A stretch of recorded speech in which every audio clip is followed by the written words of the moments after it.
So, I forgot what I was going to say. So if you have a quick question and you can phrase it, you must phrase it formally, like have your pinky out and everything. So who's got a question? Somebody has a question, I guarantee you. I'm going to wait. Oreo's going to 8. All right, yeah. Akatsuki head. Oh, all right, so there's two questions to that. There's two parts to that question. One, Karlach was not in early access. So I did not get to play with Karlach in early access. And so the first one, Karlach is the Tiefling Barbarian in Baldur's Gate 3. And so I really wanted to use her on the squad. So I kicked Lae'zel out of the party and I put Karlach in. So glad I did. Great character, but Shadowheart is best girl, and I will tolerate no further disrespect to Shadowheart's name.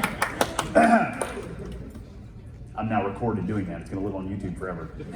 It's true, though. I'll stand by it. Yep. Any other questions? That was a very formal question. I like that. That was good. Yeah. How much exactly did you enjoy killing those kids? How much did I enjoy doing it? I definitely can't. Wow, I definitely can't answer that out of context. For one thing, how much did you enjoy killing those kids? It was great. It's amazing. That was a Baldur's Gate 3 question, for the record. That was it. Yes, but I did. The real thing was, what I really liked about it is that it illustrated how cool the design of Baldur's Gate 3 was. That what they did was they give you a narrative incentive to do something that you wouldn't otherwise do, and then it puts you in the position of making the decision. So the game didn't make a decision for me. I made a decision, and then I had to live with the consequences, and that is kind of Baldur's Gate 3 in a nutshell, which is really cool. And it's also one of the reasons I like Divinity Original Sin 2 a lot. I'm sitting here talking about game design up here, and then I have an actual game designer sitting to my left. So this is me speaking out of turn, probably.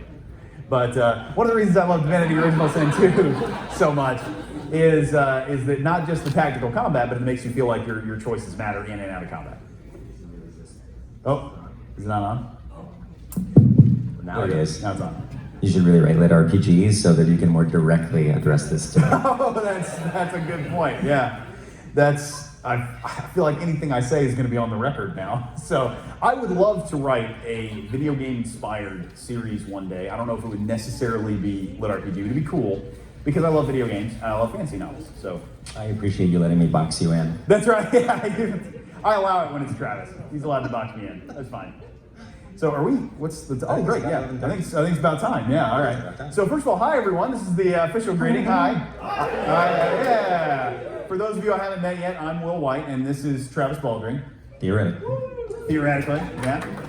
And so Travis has his own panel at 1? 1.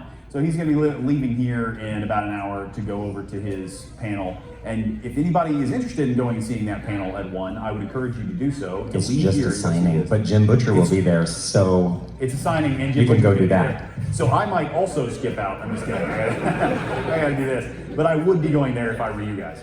Oh, hey guys, it's good to see you again. Hasn't been that long. So the first thing we're going to do, I figured since we've got Travis for a limited time, is we were going to talk audio and talk Travis. Hey, good to see you again too. There's a lot of people I've run into over the course of the con. And I figured we'd get the Travis questions out of the way, give the intro. So just to start, just to begin with, this has been a big year for you, man. It's been a really weird year. All right, so what has happened to you this year that you have to celebrate? Well, I'm just riding on your coattails, and started writing books as well, and that went very unexpectedly. Yes. And I can really be thankful to you for letting me read your work for several years and steal all of your secrets. So what are the names of your books? Because you have a chance to plug it now, in case anybody doesn't know. So I wrote a book called Legends and Lattes, which is... it doesn't seem like you needed the plug. This you already know. Which is a cozy fantasy. Yeah. A cozy fantasy, so exactly what I'm known for narrating. And the prequel, Books, Hops, and Bone Dust, comes out November 7th, so I managed to remember. Yeah, all right, coming up. Now we're done with me. Yeah, that's exciting. So we had talked. Travis and I had met a little bit at this convention, and so we kind of talked about. For one thing, Travis is going to do a reading from The Engineer here in a few minutes. So The Engineer is book 2 of The Last Horizon, the sequel to The Captain. And I'm sorry I haven't been writing another Cradle book, so he can't write it. He can't read a selection from that, but he is gonna read from The Engineer. It's I'm just gonna change all the voices, so you know. I'm gonna be excited. Yeah, so that's in a few minutes. But first, because Travis is now successful in so many fields, I wanted to talk about that a little bit. We were talking the other day about this, and one of the things you mentioned that a lot of becoming skilled at something is developing the skill of developing skills. So can you talk about that a little bit? Yes. So I think that one of the things I've observed in the 3 or 4 industries that I have worked in now is that becoming good at things is a transferable skill that you can learn to learn well and learn fast. And that when you switch between tasks, everything that you have learned about learning is always transferable. It's always applicable to something else.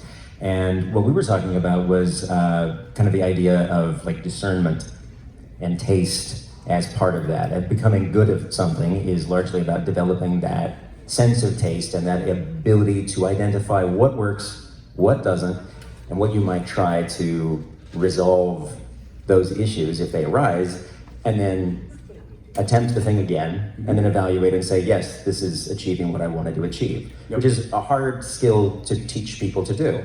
So, to be very specific, one of the things that happened is Travis had written Legends and Lattes, and he was at the end of the process, so it was edited, it was a good looking manuscript. And he sent it to me, and it did not take me long to go, this is great. So I read it, and I was like, this is not, it's a cozy fantasy, so it's very much not what I write or read. But it still was not hard for me to go, man, this guy is really good at this. He's got something really, so I called him back, and I was like, look, this is great. Yeah. This is great. I was about to tear up. That's how good it was. Except for that first sentence. Yeah, that's right. Yeah, that is true. I did have one note, and that was in his first sentence, so that he should rewrite that. So that it kind of felt, it started the tone off wrong. But I went, this book is great. And one of the things it showed me is that he had learned a lot from the books that he had read. So when he's reading these, he's thinking, what? What are you thinking when you're reading these books? Well, one of the advantages to reading books out loud, if you want to write, is that you can't skim, and you're always attempting to fully evoke whatever the author is trying to do. If you're reading a book at home and it's got a part that you don't particularly like, you just sort of buzz on by it and move to the next page. You don't really absorb anything about that, and you don't really understand why it didn't work for you because you aren't thinking about it in a deep way. And you aren't trying to achieve what the author is theoretically trying to achieve. As a narrator, when you read things out loud, and even when you're reading to yourself out loud, if you're reading to your kids and you're reading the boring part of a book, you don't just skip it, you still have to kind of give it the old college try and make this interesting for your 8-year-old. But the act of doing that makes it very, very clear what does and doesn't work for you personally. And I don't think this is objective necessarily. Some things are objective. A lot of it is really just about your personal opinion and making you clarify to yourself what that opinion is. Because a lot of times we don't know. Yeah. We're like, I kind of don't like this, but you don't know why. And having to attempt to get out and push when the cart is stuck in the mud in the book, so to speak, really, really articulates to you why. So that was one of the things that I have experienced a lot. A lot of people ask me, how do you learn how to write? And I know we have some people in here who've written their first book. I know we have some people who are working on their first book. And that's one of the more common questions I get. And really the answer is there's a foundation below all these skills you can learn. And the foundation is reading a lot. But it's not just reading a lot. It's reading closely. And it's developing your taste. And it's developing what did the author do? Why did they do it? How did it work for me? And then how can I do what worked well and avoid what worked poorly? And so Travis did that so great while he was reading and narrating these books. And I noticed that immediately in his draft. And one of the things that I run into a lot when I read somebody's first time book is I go, why does this read like you haven't read a bunch of books? Because I know you have. And the answer is, they're not reading them intentionally, they're reading them passively. And they're not engaging it like that and thinking, how do I really improve this? What do I want? And like you said, a lot of this is subjective. A lot of this is, how does it work for me? And how would I improve it for me? Well, if it worked that way for you, the odds are it's going to work that way for a lot of other people, right? You are using yourself as an example. Go ahead. I think a lot of people kind of reflexively write.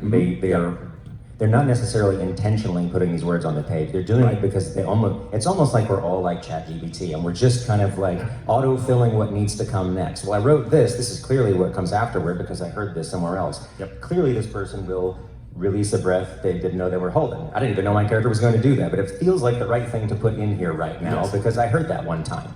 But you didn't put it in there on purpose. And I think a lot of us, especially when we're just trying to get words on the page, are just putting things on the page. Yes. And you go down all of these blind alleys toward this theoretical destination, and you really didn't have to travel those roads. Yes. So what I found is that also applies, and so we were talking a minute ago about the skill of acquiring a skill. I find this applies not just to writing, although that's the only thing I'm good at. It applies to anything else you want to be good at. So like Travis, who's good at everything. And this is this process of analyzing how does something work, how does it work for you, and then learning how to emulate people who did it well. That skill serves you well in just about any area. I think there's a kind of succinct way to put this is that if you are doing something over and over and you're not changing something every time, then you're not learning anything at all. If you're only just doing the same thing by rote over and over, nothing evolves. Yeah. You're just making a habit. If nothing has changed, why repeat it?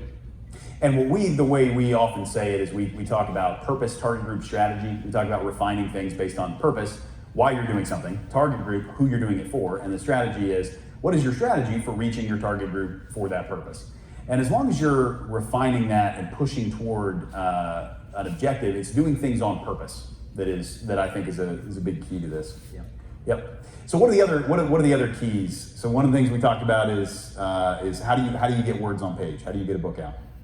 So for me, I think everyone basically has to find the process that works for them. For me, I thought I would be able to sit in a coffee shop with a laptop and that would be really awesome. No, I actually have to sit inside my audio booth, totally isolated with no snacks within reach, because that's how I can write. And I spent years and years attempting to write novels and always getting stuck and always flaming out because I was sure I was a pantser. And if you don't know what a pantser is, that's someone who writes by the seat of their pants. They don't plan. The words just flow effortlessly from their fingers and magic happens, which sounds really, really great. And I'm That'd be amazing. Really sad that does not work that way. So eventually I realized that I had to outline. I also found out that having a writing buddy and a writing partner was enormous for me because I'm blessed to have a good friend who convinced me to write again and went on that journey with me and provided accountability, which for me was also very useful. Every day there's a certain thing that I need to get done. And when I have a roadmap to do that, it makes it easier for me. That doesn't mean that it makes it easier for you. Some people are chaos writers and they just have to get it all out on the page, and the edit is the biggest part of the process for them. Yes, there really is something to be said for this. Every time anybody asks me, hi Garrett, every time somebody asks me how I do things, my caveat is this is how I do it, right? If you have something that's really working for you and it's different from what I say, obviously keep doing the thing that's working for you. But what I find often happens is people ask me what I do, and I say it's this, and similar to what Travis just said, and then they go, well, that wouldn't work for me. And I go, how would you know? And this gets right back to the idea of learning how to acquire a skill, because being able to write regularly is a skill, and so you have to do the same process of this is working for me, this isn't working for me. What's not working? Well, I'm constantly getting distracted by snacks. The cat is always walking on my keyboard, whatever. You identify the thing that's preventing you from achieving what you want to achieve, and you try something different. So your process can be developed using those same techniques. I don't have a cat, but still when I'm writing, cats walk across my keyboard. It's weird, I don't know where they come from, I don't know where they go afterwards, but that does happen. Somebody in my signing in August asked me how I write when I don't feel like it, when I'm not in the mood, when I'm not inspired. And I went, that's always how I write. There's every once in a while you have that day where you're like really feeling the next scene or whatever, but that is few and far between. In a book, maybe that happens once or twice, right? But for 90+% of the time, you're just grinding it out. You're just writing the book because you have to, because it's your job. And the way I do that is I don't sit down and motivate myself to do it until I feel like doing it. I create a scenario where I have accountability, and I have people who are going to come to me and make me write, even though I don't feel like it. I told them I was going to be up at this time. I told them I was going to get this number of words, and I told them it was going to be done by this time, and therefore they hold me to it. Otherwise, I would get virtually nothing done. Personal shame is a very big motivating factor for me. You know, shame. Yeah, that was something. One of the other things people ask me is I went to grad school for creative writing. I got my master's degree, and people ask me, so do you need a master's degree to write a book? And of course the answer is no. And honestly, the main thing I learned doing that was they made me write, and they made me take feedback, and they made me read other people's stuff and give feedback. And all of those skills are vital for developing your taste, for determining what works and doesn't work. That was all great. Now you may notice you could do all that for free online instead of paying for a master's degree. That is true. That is accurate. That's something you could do. But what it helped me was I didn't have to have the personal discipline to go out and make that happen. I was in a structured school scenario where they made me do it. And personal shame and bad grades were a motivator for me and got me to do it. So when you had other like-minded people producing content yes. at the same time that you were actually observing and responding to and listening to them read out loud and cringing maybe when they were writing. So that's actually a question I have for you. You mentioned a minute ago. So people often ask me about writing groups, and I don't write in a writing group. The only writing groups I've ever tried, I was the only one who wrote. So I was like, the last time I tried this it was more than 10 years ago, but we had all, like everybody had gone off to this place where we were all supposed to be working on our own things. And I came out and they had done a bunch of like writing activities and prompts and brainstorming. And they were like, "Will, where were you?" I said, "I wrote a book. I'm done. I'm leaving." So that was it. That was my experience with that. But you said you had people writing with you, and so you had like a writing buddy, or I did. How did that work? So every day, we did it for National Novel Writing Month. So Legends and Lattes was written for National Novel Writing Month in 2021. So just to explain that real quick, NaNoWriMo, National Novel Writing Month, every November you try to write 50,000 words or the first 50,000 words of a novel in the month of November. Yeah. So we wrote together and we had our daily accountability. So for me it was a chapter, and for her it was a specific word count. And at the end of the month we both had books. Yeah. And we cared about each other's opinions, so we were effectively writing for each other, and in so doing, there's that element of accountability. Yeah. And it was really, really powerful. So yeah, that's been a big thing for me as well.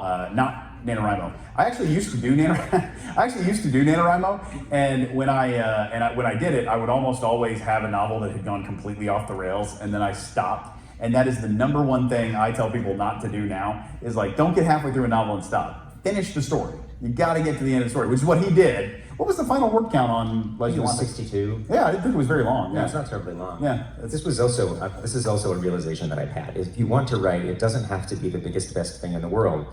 Your idea can be silly and stupid and still have worth, because the idea of an orc opening a coffee shop is obviously ridiculous. And in fact, it started as a joke. One of the things that kind of took the teeth out of the idea of writing a book is that we both just agreed to write something trivial that didn't matter, so that when we didn't finish, or when we finished the book and it wasn't the best thing in the world, it would be okay, and we wouldn't have that hanging over our heads.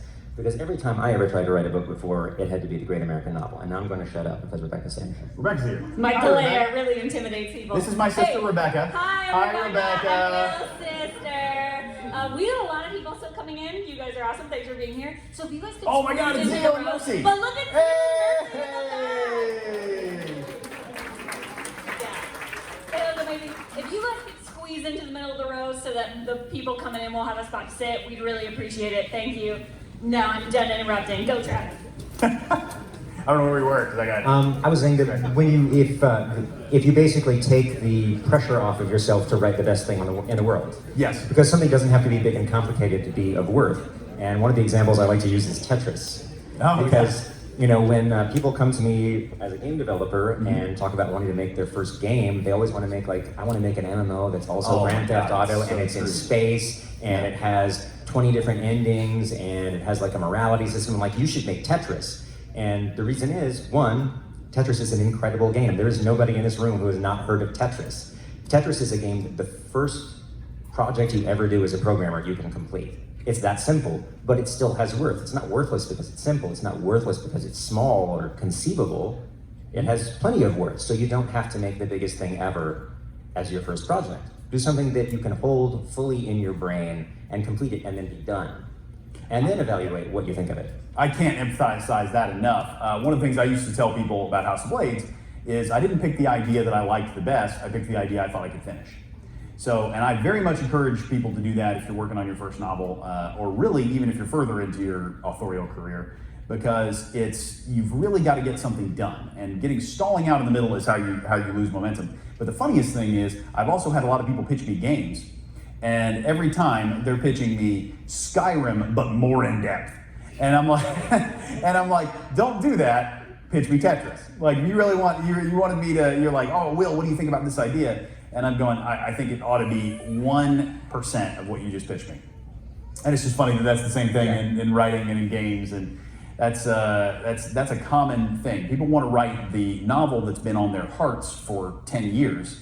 And the problem is, if you try to tackle that, you're going to get in and find out that your skills have not developed enough to support that. And one of the novel that I wanted to, I've talked about this before, but the novel I wanted to write instead of House of Blades was a multi-layered Abaddon adventure where it was somebody who had joined the Abaddon and they were working their way up the ranks and they were getting mentored by Suriel and Azrael, and so that was what I wanted to do, but I did not have the skill to do that at all. And I knew that, so I kept it very restricted for Traveler's Gate.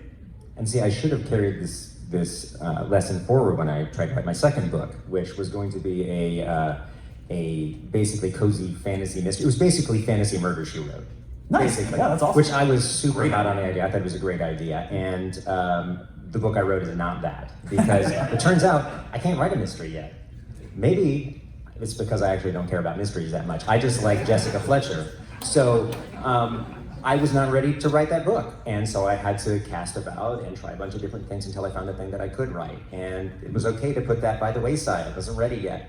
And when I am ready, it's probably going to be more Scooby-Doo. But that's just because that's probably what my capability is as a writer. That's fine. Scooby-Doo's great. So there's it's funny you say that. I love Scooby-Doo. Peek behind the curtain. I want the weirdos in the van. I mean, that's the part. That's right. Yeah, that's the thing. That's the fun part, right? And the talking dog. But the peek behind the curtain here, I actually, not too long ago, outlined a murder mystery plot because I wanted to write one. So I wanted to write a fantasy murder mystery. So I was like, there's no way I can do this. And my sister, who was just up on the stage, who loves murder mysteries, was like, yes, do it. And I was like, well, no, I can't handle it. And she was like, but do it anyway. And so I wrote out the outline and I really tried to, involve them. And I went and I was like, oh, yeah, this kind of works. This actually would work. So I have an outline I really like for a murder mystery, but I probably won't ever get around to it. I have too much stuff. I had a fully functional outline too, not to poop on your. Yeah. I loved my outline. Oh, I know. I'm with you. It was great. Yeah. But then it wasn't. Loving the outline is no guarantee that you're going to love the book at the end. And at least in my experience, it's almost a guarantee that you won't love the book at the end. I rarely love my books at the end. How do you feel about that, by the way? Honestly, I'm kind of, if I've made it to the end, I'm pretty okay with them. That's a fair point. Yeah. That's... But maybe that's just because I'm so used to failing. Elaborate on that. What does that mean? All the previous times I've attempted to write a book were all, just died right in the boggy middle, or ended up novellas, or were really trying hard to be something that I didn't necessarily believe or care about. Mm-hmm. They were about what I thought somebody else might like. Yep. And so they all felt strained and terrible. Yeah, that actually touches on a really interesting kind of tension you're doing when you're writing. And I'm sure this applies to other things, but once again, I only know how to do one thing. And it is this tension between you are writing for someone else, you're writing for an audience, you're always writing for a reader. When people write exclusively for themselves, it ends up being something that this was probably fun to write, but it is no fun to read. At the same time, when people take this too far, one of the things they do is they write a book that they had no passion about and they had no connection to, and they were writing it because they thought other people had a connection to or passion about it. Well, that doesn't work either, right? Like those come out and they suck and they feel dispassionate, they feel like you just churned them out. So there really is, what you're trying to do is you're trying to go, how do I write the book? I tell the story I'm passionate about and tell the story that's something that connects to me, so that I can give the experience I want to other people. So there really are, you got to keep both of those things in balance. Would you agree with that? Yeah, one of the ways that I've been putting it for myself is that I want to write a book for me, but I want to open the door as wide as possible for other people to come in. That's a great way to put it, yeah. I'm going to now put it like that, and then I'm going to tell people I came up with it. He's very quotable. He's a quotable guy. I stole that from you too. So, I started this off by saying that you had a lot to celebrate this year. So how have you celebrated? What have you done? I'm really curious. I don't know the answer to this question. I have worked my butt off.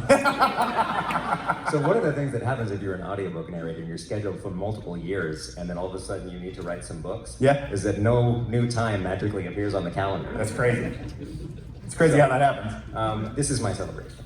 Oh, yay! All right, yeah, Travis. That was a good answer just in time. I'm honored. I'm honored to be a part of it. So yeah, we finished Cradle this year, and then I launched a new series, and this is the first new series I've launched since Cradle. So I didn't realize that basically, and I was like, man, it's been a long time since I've written something new, and I realized it had been since Cradle. So that was really cool. So we finished Way Down, and we finished The Captain, and I was excited. So what I did was I went out and had a cool meal. That's what I do. That's what I do. I go find cool food, and that's how I celebrate. What else did we do, guys? We did something else. No one in my family was listening to what I just said. It was a memorable thing. That's Whatever right. it was super Whatever memorable. it was, it was so memorable and personal and meaningful to me that I can't even share it with you without devaluing. Yes, all right, yeah. So that's what I was referring to. So we went to eat at Victoria and Albert's, which was it's a really nice restaurant on Disney property. And so we got the chef's table, and you can see into the kitchen, and it was really fun. And they give you little tiny dishes, and they serve them, and it's like 10 courses. It was really fun. I don't ever get like fancy stuff like that, so it was like, oh yeah, I get a full experience. And it was really cool because you could like talk to the chefs. And so anyway, that was my celebration. That sounds pretty favorite. That was it. Yeah, it was a lot of fun. I'm Yeah, gonna copy you, then. that's it. Yeah, now you have to go to a fancy. That's it. Tiny dishes. That was like, yeah, that's right. So anyway, the huge, awesome segue here. We are about to transition into Reading the Engineer. So this is an excerpt from Book 2 of The Last Horizon, entitled The Engineer. This is an excerpt from Chapter 3, which I selected for two reasons. One is there's not that many spoilers in this. This won't be too bad. It's relatively early in the book. And two, this one had a bunch of character voices in it. At first, I thought I was going to have to read, and then I was just going to do one that had narration and no character voices. So I was going to pick an excerpt that I didn't have to do voices. But then I found Travis was going to be here, and I was like, great, let me throw him under the bus and do as many voices as possible. And I briefly scanned at least 8 sentences of this Perfect. and identified which characters were in it. So, Good. Fun fact, when I came here to read for Cradle, I had read umpteen books at that point. I knew all of those characters really, really well. I had to download voice samples of these, which is what I normally do when I read the next book. So if these deviate very slightly from the final audiobook versions, I hope you'll forgive me. Do not record this. And on the same note, this is not final prose either. This is still from work in progress. I'm going to be honest, it's probably mostly going to be just like it is here, but it usually is. But it's not final. So this is what's about to happen. So is everybody good with that? Yeah. All right. So here we go. You'll be relieved to know that I remembered that we're mispronouncing ether as aether in this. Oh yes, that's right. We are mispronouncing it. So ether spelled with an A is supposed to be ether, but I didn't want it pronounced like that, so it's aether. I respect the author's decision. Which he wisely asked me. He was like, look, the correct pronunciation of this is ether. Should I mispronounce it? And I was like, oh yeah, thanks. I do want you to do that. I do want you to do that. Yeah, so there we go. All right. I'm going to try and do this.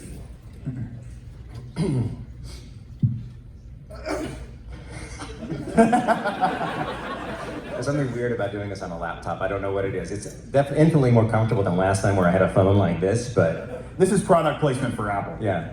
You like this champagne color too? Rose gold. Is that what that is? Rose gold. Like the continent. I don't get anything right. I didn't know what color it But was. I'm just setting you up for the mistakes that I'm going to make when I read this aloud. So this is actually part of the program. Ether at you every time you say it. Perfect. Yeah. All right, Chapter 3. Chirax's personal training room was 100 yards long, with a cavernous ceiling and a thickly cushioned floor made to give under the impact of falling Corrosion bodies. Machines lined the walls, but Chirax had no interest in them at the moment. She spoke a single command word, and golden etheric circles lit up all over the walls. The training room is now prepared to contain a magical contest. She drew her wand and turned to face Varric. You are an archmage of binding. Inspect the spells if you so wish. Varric's silver eyes roamed over the symbols with what she could call mild curiosity.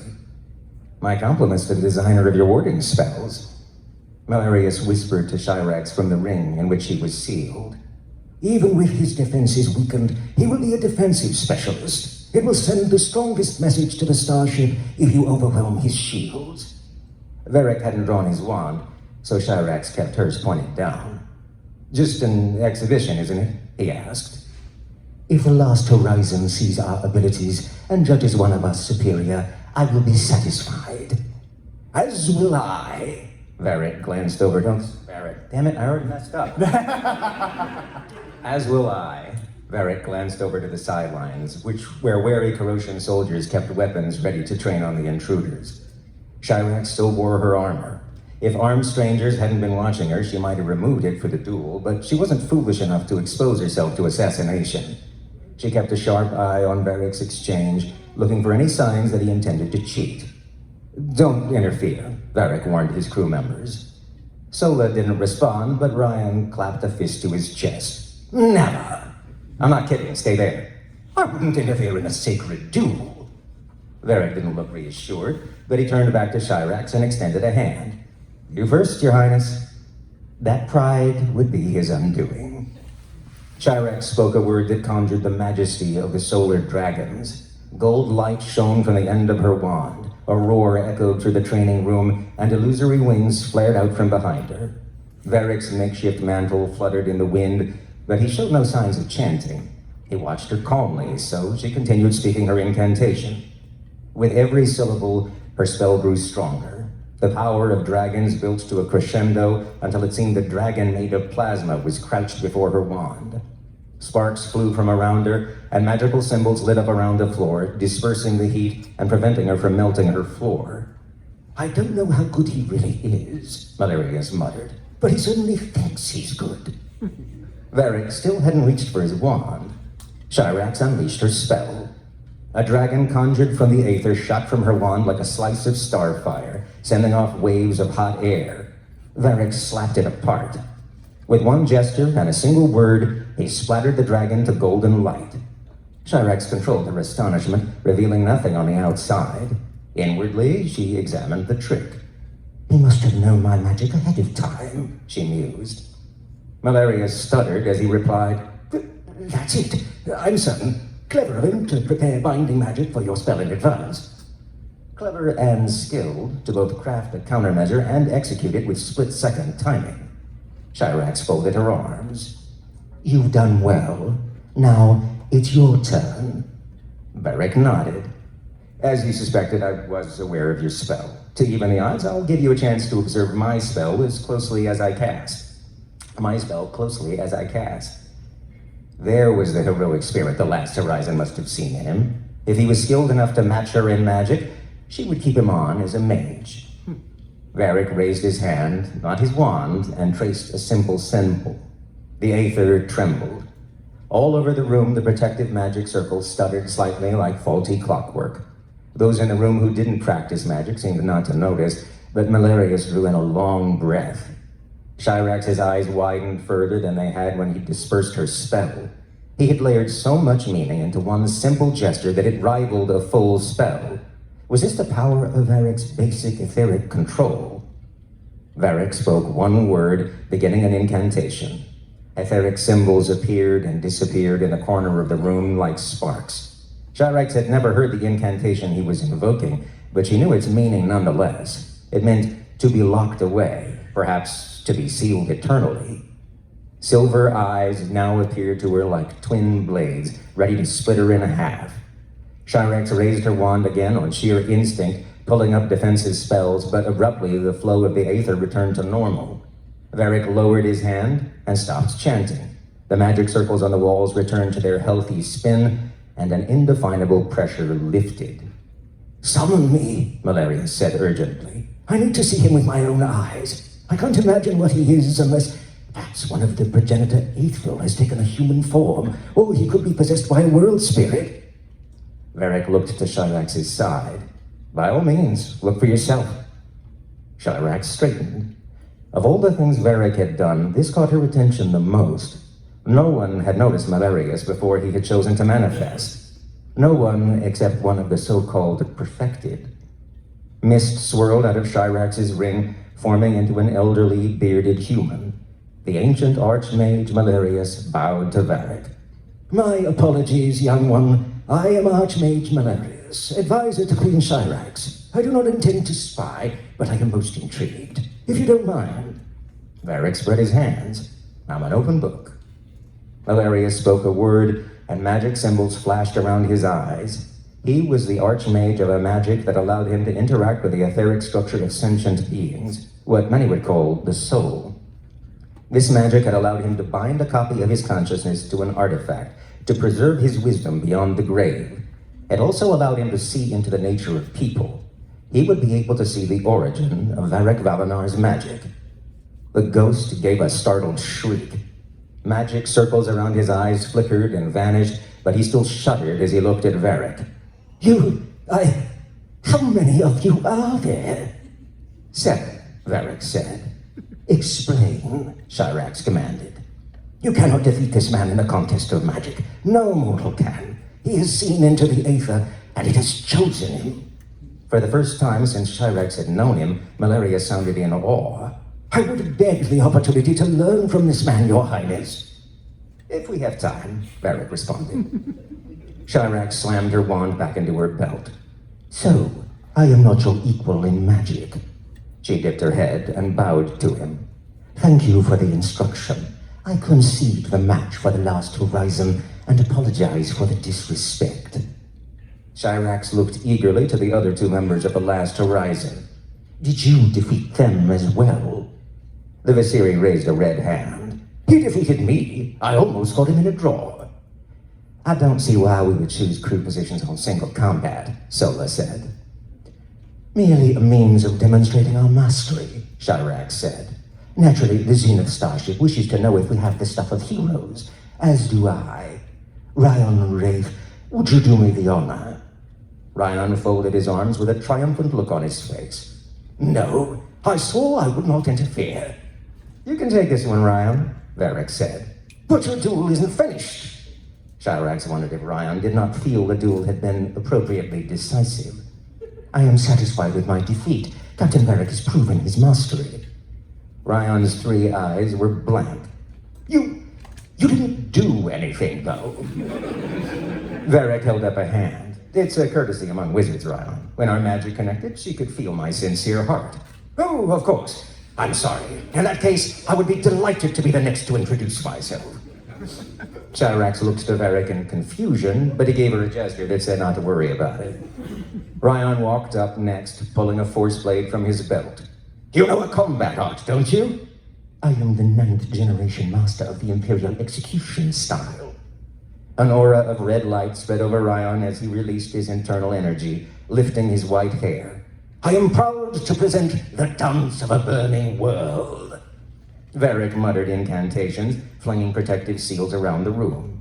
One of her corrosion mages stared in awe while the other began snapping pictures. The defensive magic raised Syrax's expectations for Ryan's skill. She ignited her gold force blade, extending it to point toward Ryan's crimson one. Show me what it takes to be the knight of the last horizon, Syrax said. Then she executed the first step of the Imperial execution style. She slashed out horizontally, the Aether extending the slash in a wave of golden light. She trusted the defensive magic to protect the bystanders and her training room. Not only had Malarius vouched for Varric's skills, but her own analysis of the magic circle suggested they would be sturdy enough. Her combat art was difficult to use aboard a starship in normal circumstances. Its movements invoked the Aether to extend and empower her strikes, piercing through defenses. It was made to execute worms that burrowed through moons and bisect war mechs. It was easier to tear a starship in half than to keep the hull intact. As expected, Ryan destroyed her attack, but what stunned Syrax was the effect his movements had on her own combat art. Where her golden slash made contact with his scarlet one, Syrax's attack burned away. It was as though his each movement carried a hungry red flame that devoured all that opposed him. Ryan raised his left hand, hurling a ball of crimson energy, but Syrax had fought Visiri duelists before. She split the ball with her next attack, which also extended to take Ryan's life. He pierced through it, and in the Aether, his move felt like a spear made of flame. The enchantments on Syrax's breastplate lit up, shining many colors as they resisted the attack, but Ryan was launching another and another. He moved from attack to attack, fluid as a river. His speed was so great that he was a blur. If she were human, she wouldn't be able to keep up. With magically extended slashes, Chirax defended herself. She pushed herself further and further, faster and faster, using the skills that had cut through small armies. This combat art had saved her life against the ambush of the rebels, and now here she was on the defensive. Incredible. She couldn't blink for fear of missing a movement, and her every swing was executed with more concentration than before. The air was filled with a strobing red and gold light. The ship shook, and several of the protective seals had begun to crack. This was it. This was what she needed to defeat the Perfected. In her excitement, Chirax couldn't shake off a question. Had she really pushed Ryan to his limit? Could he go further? Though she normally disdained such tactics, this time Chirax reached for her wand. While warding him off with the blade in her right hand, she leveled the wand in her left and spoke a quick word. A misty dragon claw formed from the aether and struck at Ryan from behind. A helmet formed on his head, and the claw crashed against it. Chirax's spell was dispersed. Red fire formed beneath her feet, and she deactivated her force blade. I am truly defeated, she said, waiting for the rush of heat. None came. A white magic circle spun beneath her and sealed off Ryan's combat art. No need for that, Varric said. Ryan leaped over in front of Chirax, seizing her arms and looking up into her eyes with desperate energy. Defeat is no reason to embrace death. You have so much to live for. My enchantments would have protected me from true injury, Chirax said seriously. But I have earned the pain with my pride. Ryan gave her an encouraging pat. No. Then he backed up, paying no attention to the corrosion guns and wands that had been trained on him since he had laid a hand on her. Chirax turned to Solon next. If you are as skilled as they are, I am afraid I may have nothing left to offer the Last Horizon. I won't fight you unless you make me, Sola said. Varric cut in, sliding smoothly between Chirax and Sola. We came here because you are exactly who we need, Your Highness. With your permission, I'd like to invite you aboard the Last Horizon, where we can give you an official offer. Chirax looked to her soldiers, several of whom immediately protested. I am going, but I will not abandon you. I will return to you soon. She ignored their continuing arguments and extended a hand to Varric. Show me, Captain.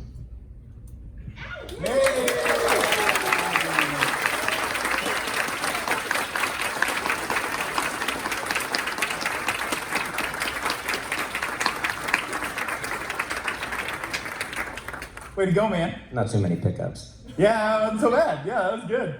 Yeah, so just so you know, first of all, while he was reading, I was now hearing him read it. I picked up on some things that I could change.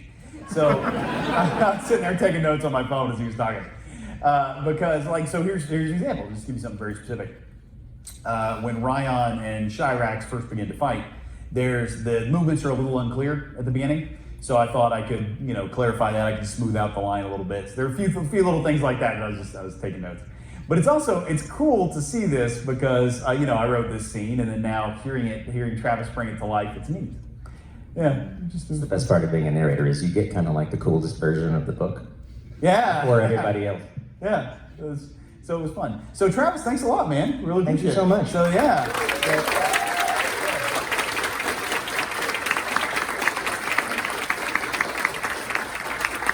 All right, so any last thoughts, anything you want to say to close out?